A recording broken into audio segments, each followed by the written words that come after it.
From Drop Biscuit Studios and the people who brought you Wondery's Inside Jaws, Inside The Exorcist, and Inside Psycho comes You Talking to Me?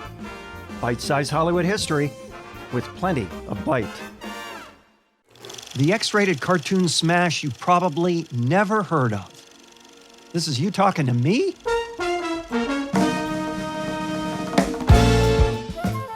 I'm Mark Ramsey. When you think of cartoons on the big screen, what do you think of? The family-friendly masterpieces of Pixar? 100 years of kid picks from Disney? A mouse named Mickey? A bunny named Bugs? What about an X-rated cat named Fritz? And would it surprise you to know that that low-budget X-rated movie, Fritz the Cat, went on to rake in $90 million at the box office, thus becoming the most successful independent animated feature of all time? What? That's right. The movie was released in 1972. Inspired by the notorious underground comic by R. Crumb, it was the brainchild of animator Ralph Bakshi, who worked his way up from Saturday morning cartoons to the head of Paramount's animation division. What? Paramount has an animation division? Well, no. It closed soon after Bakshi's arrival.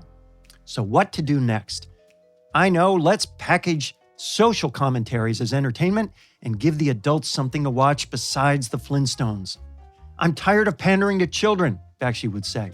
So, let's pander to adults. Somehow, Bakshi got Warner Brothers to fork over a few dollars for the budget, and boy, were they surprised at the result. Fritz the Cat was realistic, audio of people talking in the streets and actual New York photos as backgrounds. And Fritz and his animal friends, well, they were wild. Sex, drugs, rock and roll, and everything else you'd expect from the LSD-laced 1960s. Groovy, man.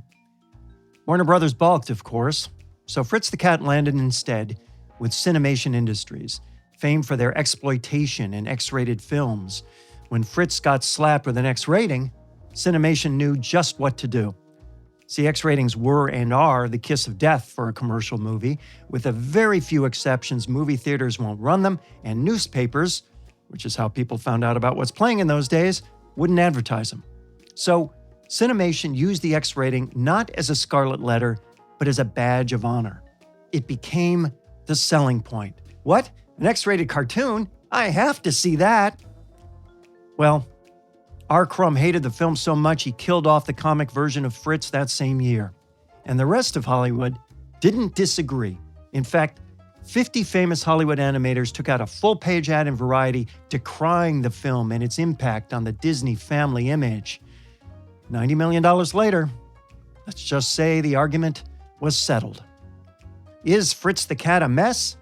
Well, sure it is. But consider the debts, tiny and not so tiny, owed to that movie by today's most popular edgy animated hits, from The Simpsons to South Park.